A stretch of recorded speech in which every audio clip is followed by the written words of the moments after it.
it seems that we've got quite a few people in the chat now, 34 participants who are eager and willing to hear about the work of Sarah, Kay, and what they've been, or their analysis is of the role of women in caring for the future of the world, our planet, and our people.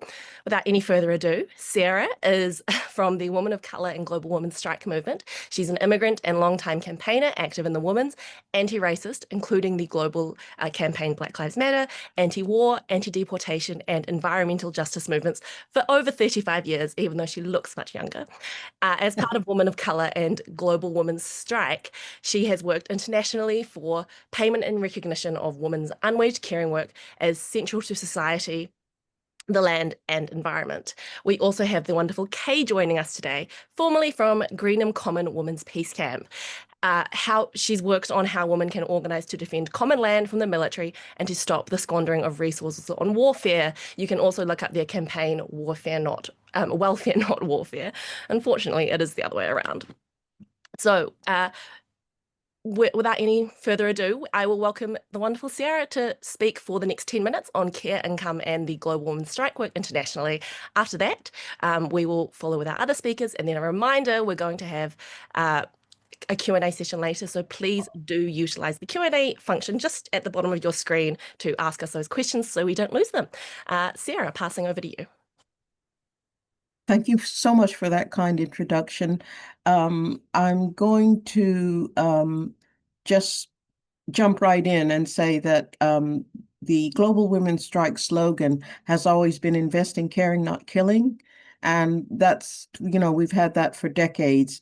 And it's never been more urgent because, as many of us know, the caring work is overwhelmingly done by women, but it's often invisible. And it's uncounted and unrecognized, but it's what keeps people alive everywhere on the planet. And it's never been more urgent because what's happening in Gaza is the exact opposite of caring and life. The powers that be are anti-life. They want money and power, and they're not interested in us, in our survival. But on the other hand, we're seeing a massive movement coming together, and that's very positive. And as Annie mentioned, we've been attending a weekly picket organized by the International Jewish Anti-Zionist Network. It's run for 107 weeks, and we're hoping someone from that will join in the discussion later on. But what we are calling for is caring for life, for our communities, and to end genocides everywhere, not only in Gaza, but also Sudan, Congo, Haiti, and many other places where lives are treated as if they have no value. So either we force them to invest in caring, or clearly they intend to kill us, but we intend to live and to fight back. So with the care income, we start with mothers. It's the work that keeps families and communities going. And the care income, it could be in cash, it could be land, it could be technology of our choice, clean water. It can take any form and that women find useful and applicable to their situation. I wanted to tell you about progress. In the US, our network and other people have been pressing not only for legislation for a care income, but also they've just done in San Francisco, our network has done a pilot project where 10 women got $2,000 monthly with no strings attached. It was money into their hands. They were immigrant women, Black women, Indigenous, and sex workers. And the intention of the money was to ensure that women were not falling into criminalization or prisons or to losing their children, because often poverty is used to take our children away. It was absolutely a fantastic program, and they just launched a report. And in the link, I'm going to put a very good press report about the transformation that it made for those women's lives. These kind of pilot projects are going on all over. Over the last I looked, there were over 70 going on in the US alone. So there's a big movement to shift money into women's hands, but we have to make it much more widely. It has to be everywhere and international. You probably know there's great poverty in the US. In San Francisco, there are many people living on the street, homeless, turning to sex work to survive. And so it's been really important, including for immigrant communities, because as you probably know, Trump has done a whole crackdown on immigrant communities. People are driven underground. It's a horror show. But the care income is the money that we need so that we're not criminalized, we're not impoverished, and we're not left in violent situations. I wanted to tell you about Thailand, where they're moving ahead very creatively with the care income where they are. They're working to get it in the Constitution, and it's being spearheaded by the Women Human Rights Defenders Collective. They do fantastic work. They are land workers, farmers. They're from mining communities, street vendors, slum dwellers, sex workers, and more. Um, they really made the care income their own. At the same time, they are defending, they're in a military situation where they're having to defend a senator whose name was Ankana Nilapachit. She was labeled a traitor for defending the human rights of villagers on the border of Thailand and Cambodia. There was a terrible witch hunt against her by the right wing, backed by the military. And as a result, everything blew up. But what happened was the women human rights defenders organized a campaign to defend her. Many people were afraid to step up because of the military and the violence, but their group brought people on board. They ended up turning around the witch hunt. They got the television program that had led the witch hunt to apologize publicly, and they got other prominent human rights organizers and academics to support the senator. And this is the kind of bravery that goes on in the global South, and we have to be as brave as the women in Thailand and speak out. You know, we're not living in a military state yet, but we have to be as brave as they are and learn from them. We have a lot to learn from the global South. Um, I wanted to tell you about Andhra Pradesh. We've been working with women farmers in India. It's led by women's self-help groups, and they have backing from the state.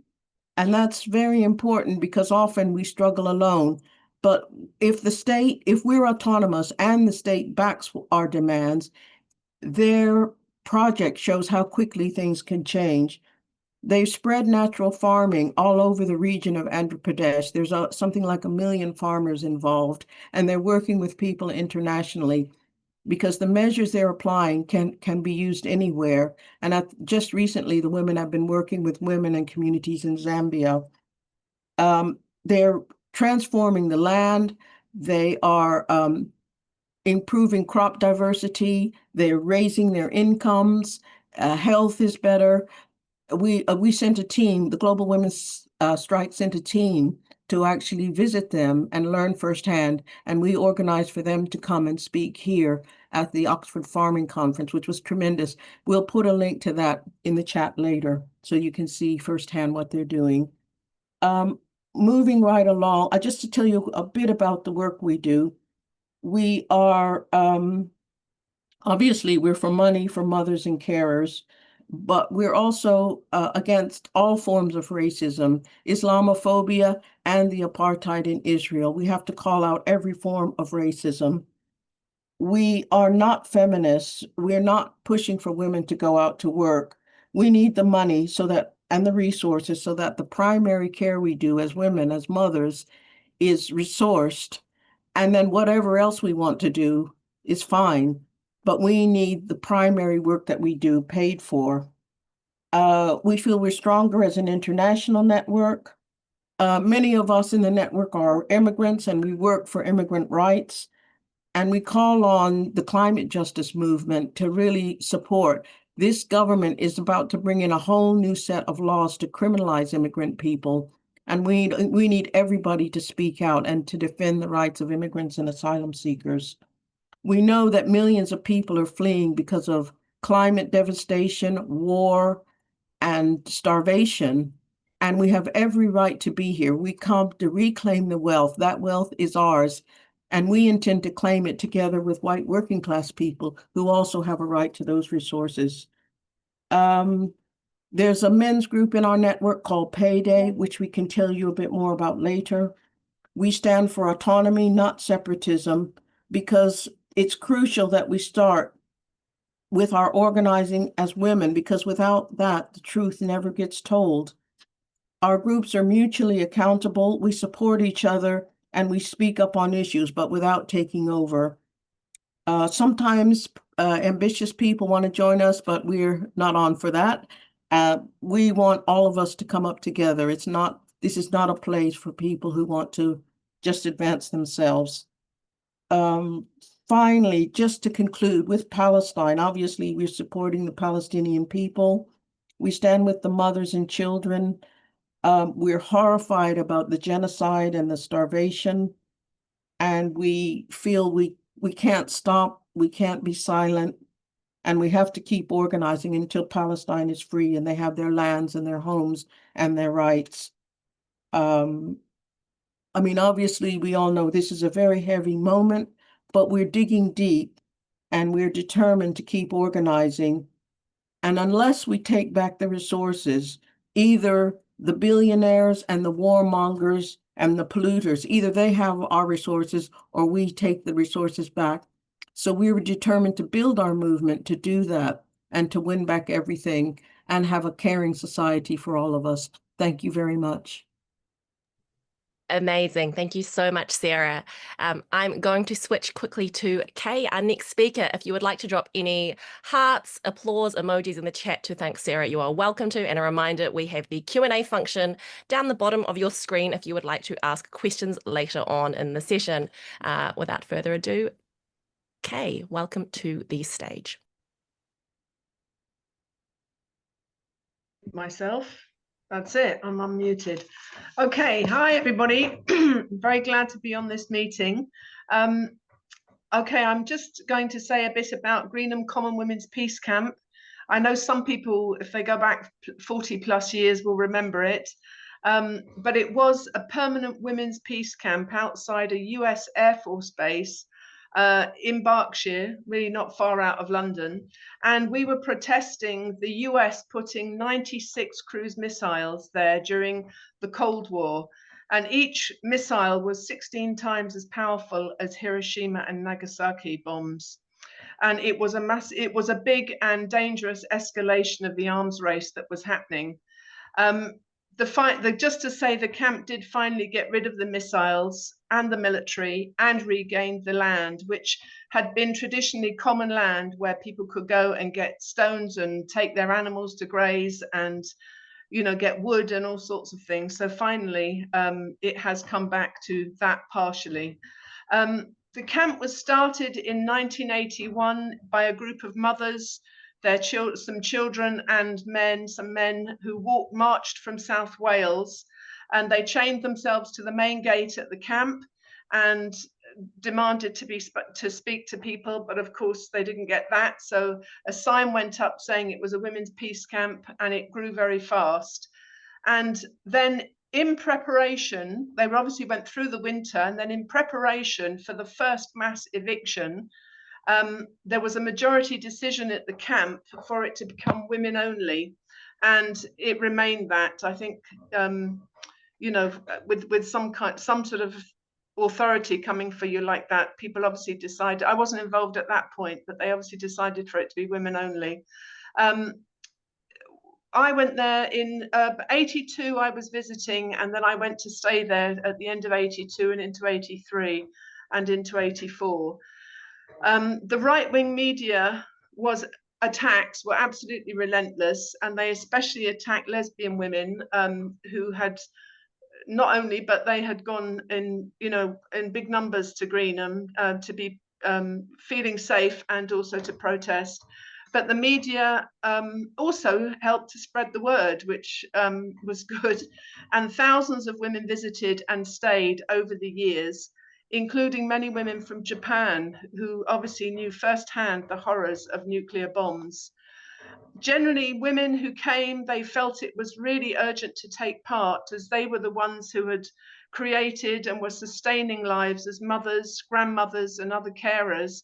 And nuclear war was about destroying all life, and women were horrified at the possibility of such mass murder. Endless wars, poverty, cancers, ill health, and the total destruction of the climate too. And one early action that was called was to surround the whole base. It was 9 miles all around the outside of the base. It had a major runway in the middle. And 30,000 women turned up with pictures and clothes of the babies and loved ones to decorate the fence. Some women came to visit, some women came at weekends, and some women moved there permanently. Women at holiday times would come with the children and be able to protest and camp there together. Now you would have to be much more worried about witch hunts against you as a mother and as single mothers taking part in process like that, and interference by the state where kids can easily be taken away for, you know, being on protest with you. The anti-nuclear and anti-war movements were also very huge at that time. There were mass marches and hundreds of peace groups and other small camps around the country. But Greenham Women's Peace Camp also survived by people collecting wood and tents and donations and bringing to the camp. And some supportive local people would open their homes for hot baths and laundry, which was really valuable. The nearly 9 gates, as I was saying, 9 miles around the perimeter, there were many gates, and they were all covered by a camp, some smaller than others, with the intention of stopping any traffic going in and out. It's kind of monitoring what was going inside, being disruptive, making sure that soldiers were kind of distracted by actions that you were taking at your little gate, because others around at other gates were obviously, you know, doing other things like pulling down fences and going in. And there was a lot of what was called non-violent direct actions happening, where women were going in, they were trespassing, so-called, blockading roads, pulling down perimeter fences. I said they were daubing paint on the aeroplanes and the runways, sounds familiar, and the missile bunkers, to make the place as unworkable as possible and disrupted as possible. Many people were getting arrested, and a lot of women were going to prison, just as pro-Palestinian protesters and anti-Elbit protesters are doing today. But we had nothing like the attacks on protesting that are being, you know, brought against us now. We were not called terrorists. They would have called us terrorists if they allowed this, the laws that they're doing now, to be then, but they would never have been able to do that. And obviously they just want to criminalize poverty and protests and protect their profits, you know, for genocide and war. Okay, we were protesting and ready to break the law, as people are now, to prevent greater human rights laws being broken by these warmongering governments. And we won many court cases on the basis of this. It was vital the camp was women only for a number of reasons. Women felt safer to go there. It was less dominated by egos. There was less sexual harassment. It was a better environment to plan your actions. Sarah talked about autonomy. And we could plan together what we wanted to do, how we wanted to do it, how we wanted to deal with the police and the soldiers and the authorities as best we could. And we learned a lot of skills for surviving outdoors. Women became very self-taught, and so, you know, our own kind of experts in our own cases and Menzies friends. And the courts were often packed with huge numbers outside and inside, and were quite legendary. And in good Irish tradition, many women didn't stand for the judges when everybody came in. So that was a very good training. We used welfare against warfare, and many of us signed on to live there. So we lived on the dole while we were there, and we wanted an end to warfare and we wanted welfare. So we were using it, and we still do.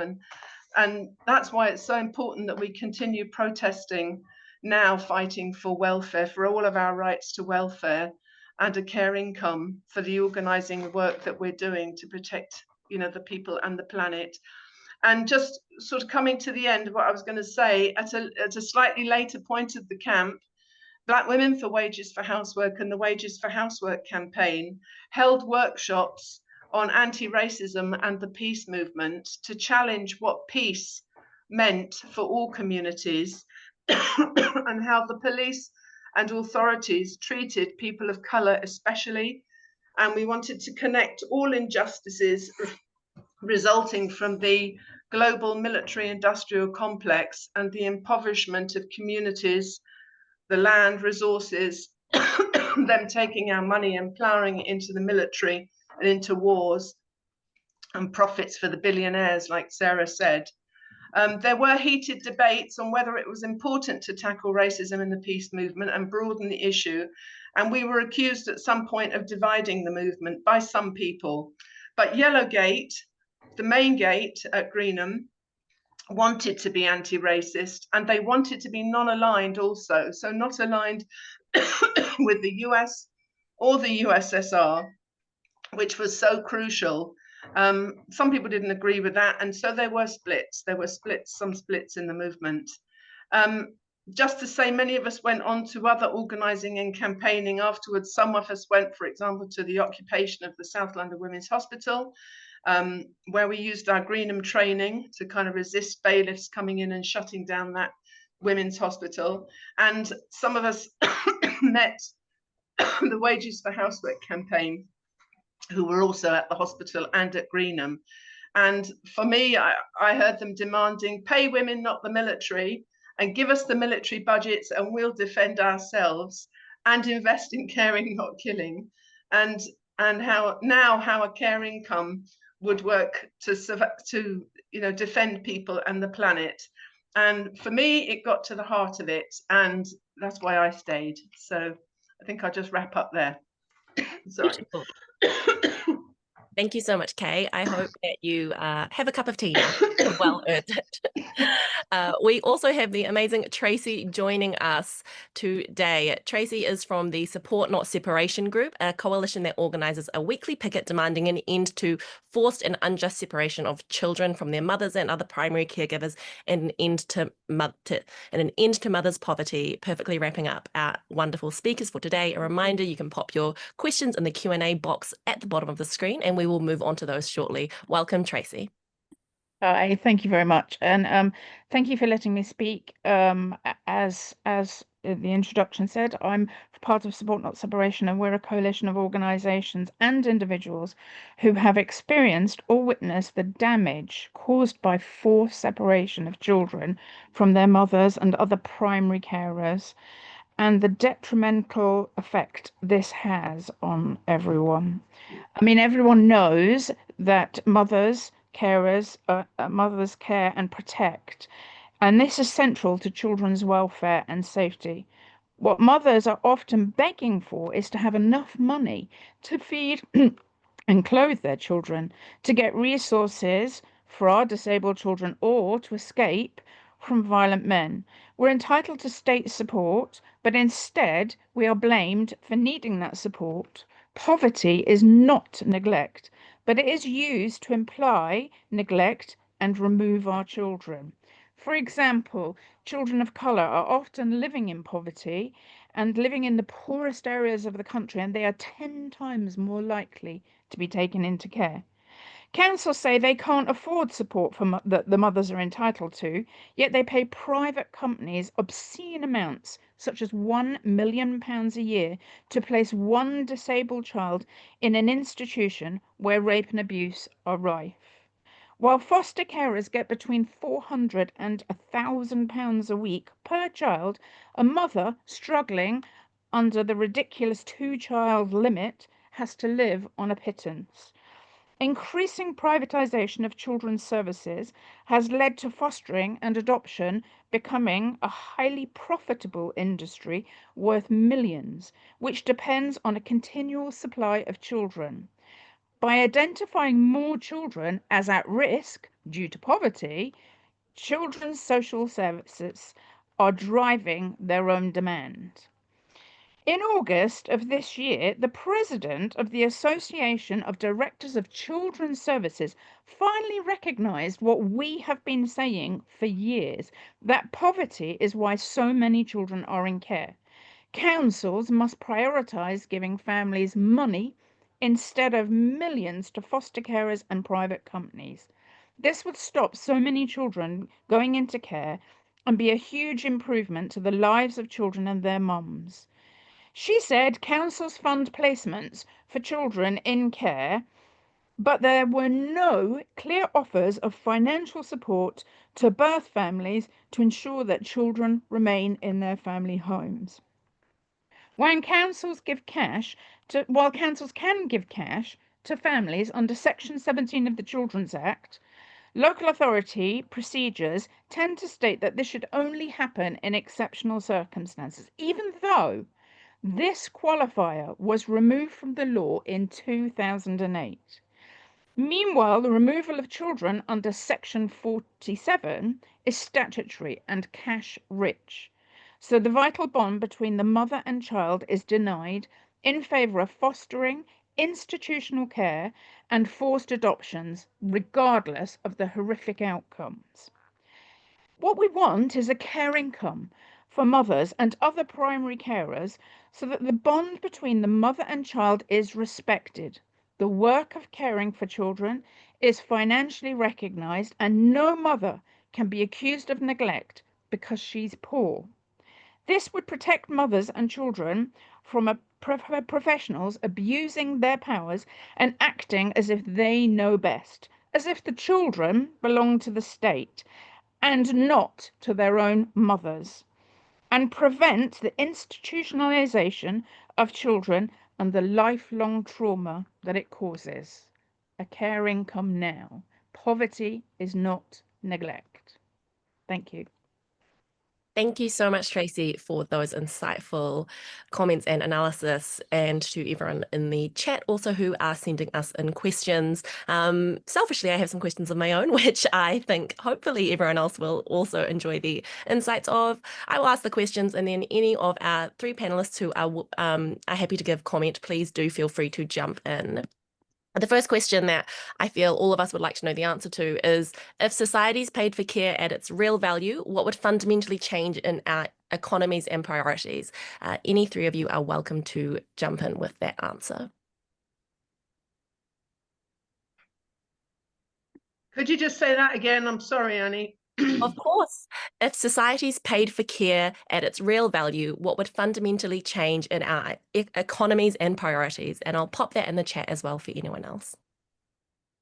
I mean, I know from what I've just said, literally what I've just said, is that what it would stop is the 84,000 children that are needlessly in care right now, because the vast majority of those, it has been said by government reviews, it has been said by including the head of, the director of social services, that the vast majority of these children don't need to be in care. Those families need a care income. And let's face it, if you can pay a foster carer between £400 and £1,000 a week per child, why can't mums have that? Why can they not have even a proportion of it? I mean, it'd be nice to have £1,000 a week like a foster carer, but give us a proportion of it and let mothers get on with the role of bringing up, caring for our children.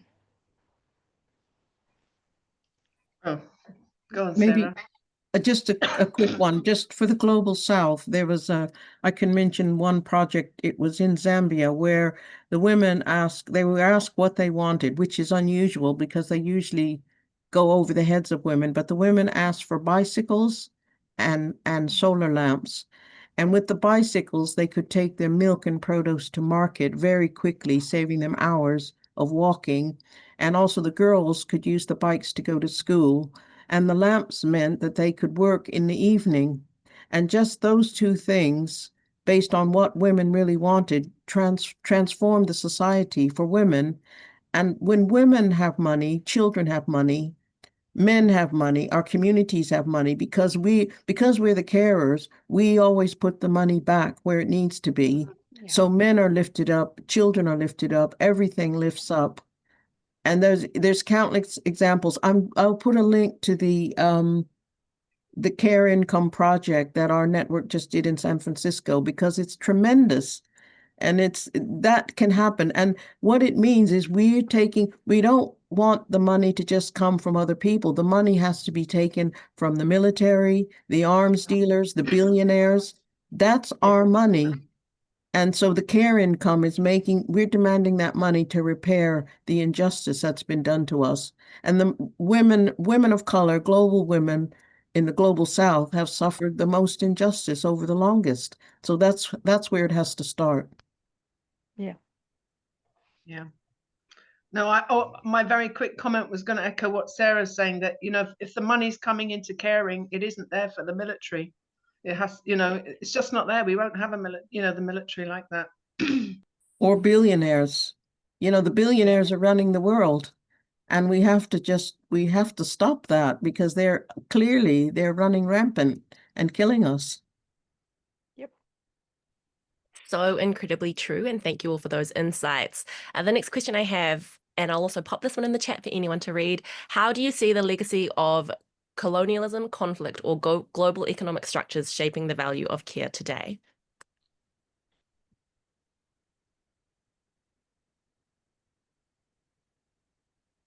I think we've covered that in what we all said, because clearly, Palestine is an example. It's complete devaluing of life, destruction, environmental wreckage, and genocide. And they want that to set the standard for all of us, to do that to any of us anywhere. So clearly, it's never been clearer. And I think there is greater clarity on the issue now, that we have to stop them. Yeah. But I think what's happening in Gaza tells us everything we need to know. Would you like to speak a little bit more, Sarah, on the reproductive genocide that's also occurring in Gaza? Well, yeah, in a nutshell, the UN and also the South African initiative, they've labeled it a reproductive genocide, what's going on in Gaza. And something like over 2/3 of those killed are women and children, which means the intention is to wipe out the next generation. And in top of that, many people are left with severe and catastrophic disabilities, and now are being starved. And we heard yesterday that the so-called aid that's being allowed in is junk food. So clearly they intend for this genocide to continue. But I would say there's a worldwide movement that's saying, no, we cannot allow this. And we're doing what we can. And as I mentioned, the weekly picket, and I know that there's a young sister who helps organize the picket, Lindsay. Maybe she would like to say more about the picket and what IJAN's been doing. Yes, let's see. Alberto, could you pop Lindsay up as a speaker, and maybe she can speak briefly on that. We have some questions in the chat if we can move on to those, and we'll start with Lisa's question. Zach Polanski and the Green Party are calling for a basic income for everyone. What are your thoughts on this policy, and is this something that we should all be getting behind? Shall I? Do you want to say, Kay, or shall I? You start. I'm sorry. Just the basic income is useful. The only, I suppose, the weakness of it is, and we're for the basic income, but we're calling for a care income because it acknowledges the work, and it makes it clear that it's for women, that women are doing the massive, overwhelmingly, that unwaged work is done by women. So that's why, and sometimes our network, they called it the guaranteed care income. So yeah. Great. Lindsay, would you like to speak briefly on the IJAN picket and the work you're all doing there? Yeah, thank you. And first of all, I just want to say thank you so much for letting me be here. It's a huge honor to be with such incredible organizers, and the Global Women's Strike and all the work you guys do is absolutely incredible. And just briefly, so my name is Lindsay. I'm with IJAN. We're the International Jewish Anti-Zionist Network. We've been around since 2008. We're also a global movement. We're in several countries, Germany, the US, Argentina, Spain, Canada, and here in the UK. And what we believe is the right for all Palestinians in the diaspora to have the right to return, the right to resist by any means, in the form of liberation and gaining their land back. And as Sarah said so eloquently, that this is a reproductive genocide, as we know.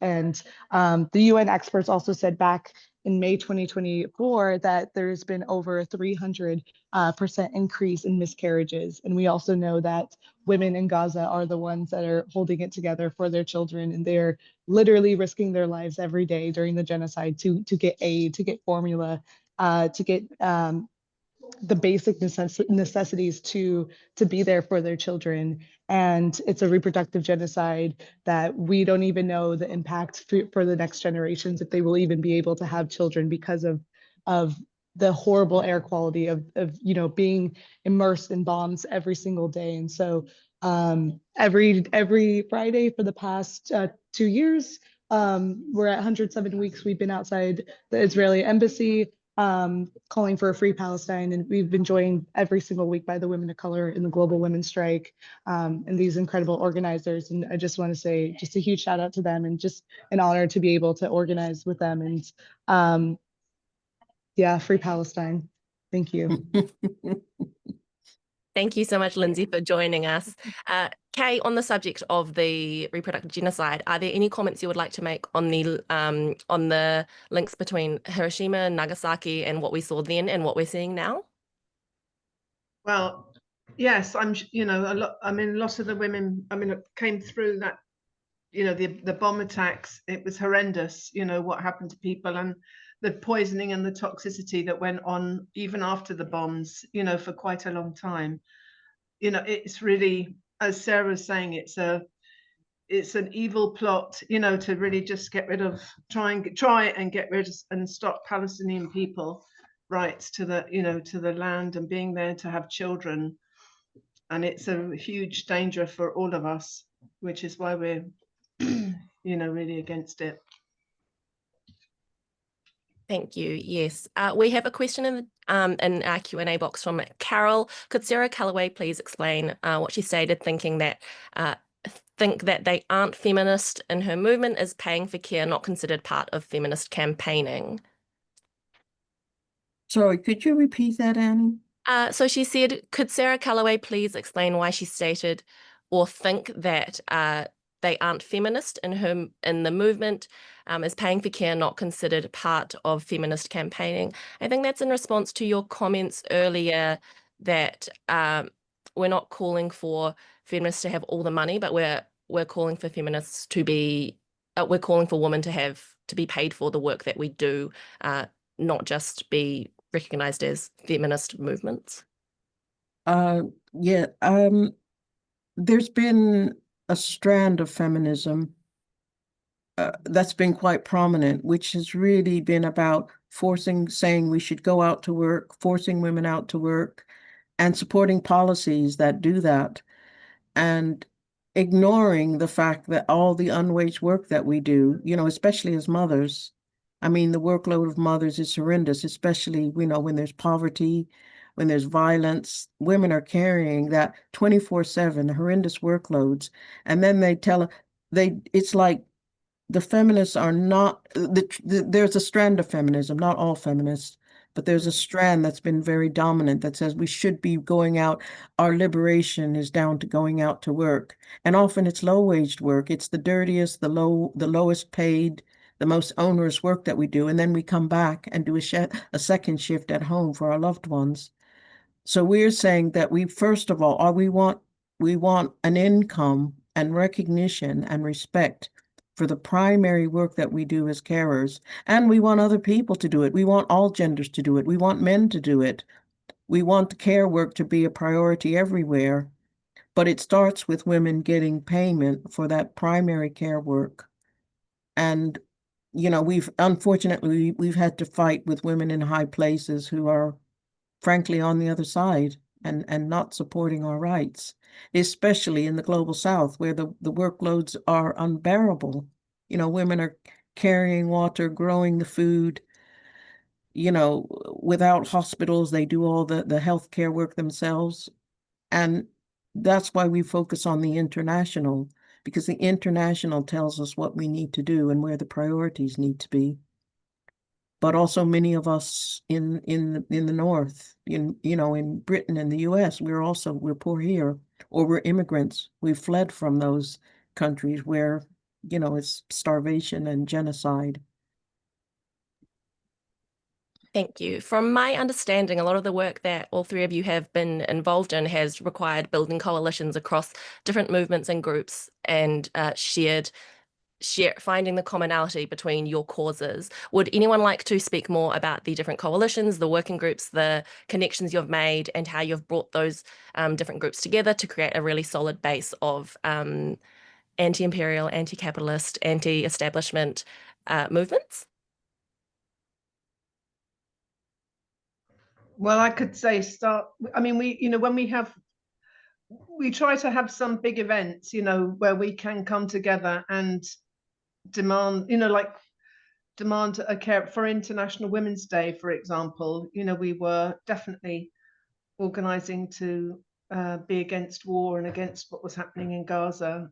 And we try to do things where people can come together and with support, not separation. It is a coalition of a number of different organizations, including like grandmothers. There's a grandmothers group, mostly grandmothers in Scotland, called the Scottish Kinship Carers. And there were other women who've been calling for, against adoptions and for adoption apologies. Over the years, many people have come together like that. I don't know if you want to say more, Tracy or Sarah. I mean, I would say, because obviously I'm part of Support Not Separation, and it's drawn together a coalition of a number of groups, including groups of people here talking, and the benefit of that, and us all calling for a caring come together, is that we've been able to work together succinctly to really support women who are in poverty, who absolutely are in poverty, and they are not getting what they need. And I think we've been quite vocal about that, for example, standing outside family courts. And with regards to part of your last question and feminism and how that works against us, many of the judges in family court that are females are feminists, and they treat us more harshly, much more harshly, as women who are living in poverty, who might have a disability and everything else. First of all, they feel like they have to justify themselves. And secondly, they don't live our lives. They don't live in poverty. They can afford to pay for nannies and chefs and cooks, the things that we can't afford to do. And so then they judge us based on their own standards, not how we live and what we need. So I think it's been quite important to work across the board with all the organizations, because each of us brings something to the table that I think each of us can use within our own campaigning, basically, for a care income. Great. We've got another question from Lisa. If men do the work such as caring for the land and taking care of children, should they get paid?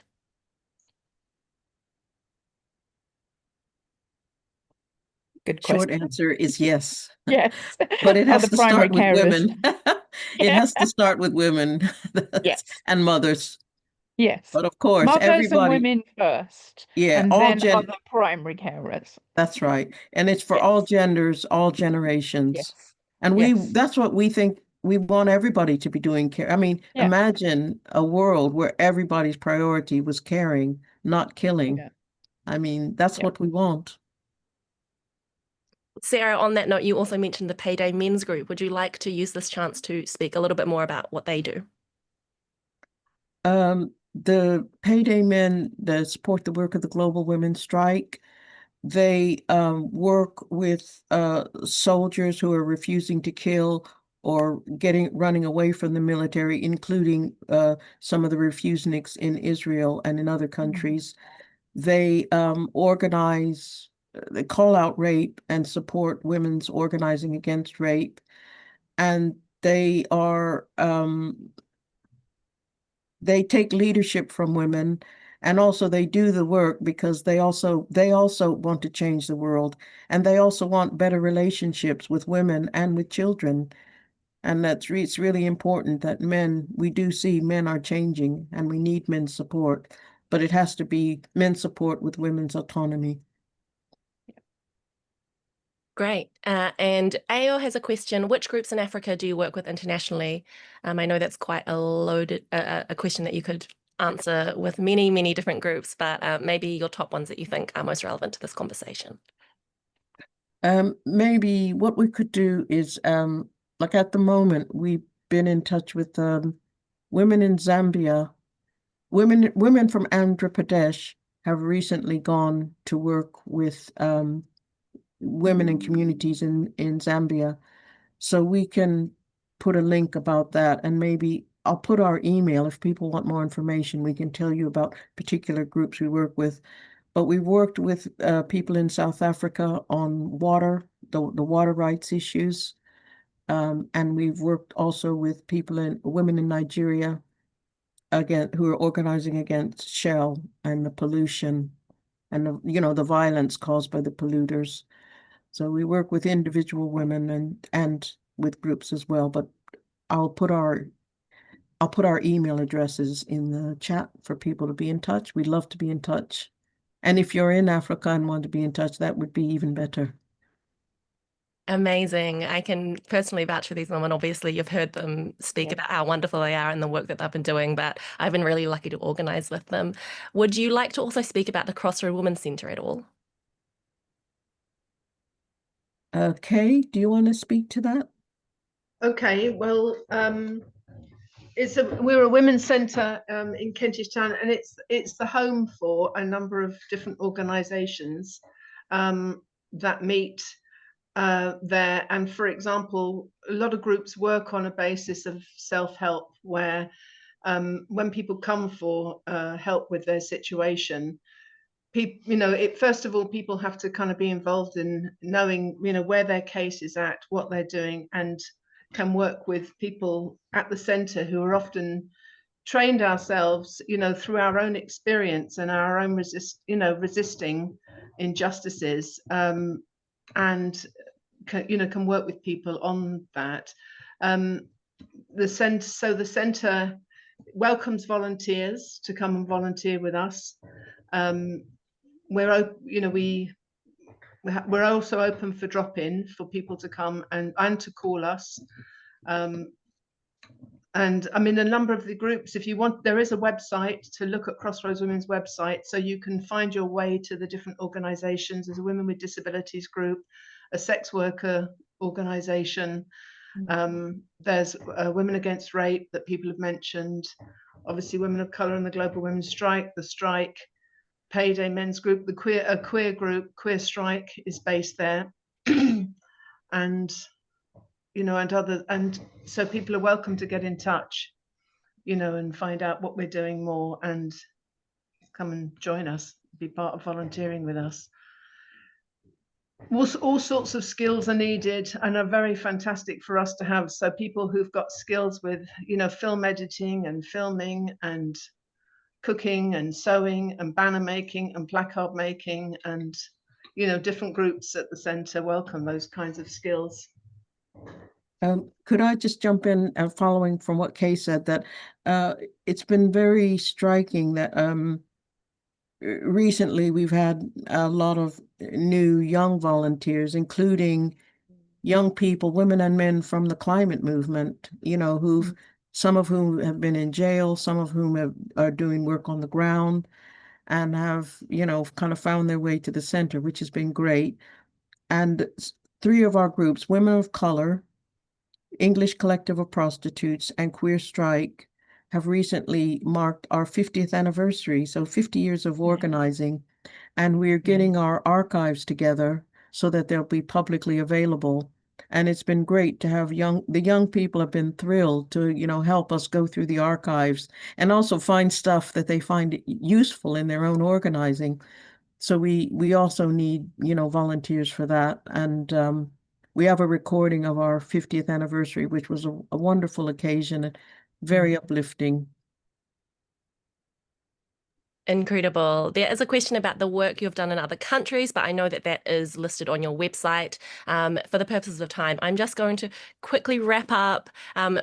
If you all could maybe in a sentence say what one concrete action you would like to take from everyone who's in the virtual room with us after this to advance the struggle of valuing care.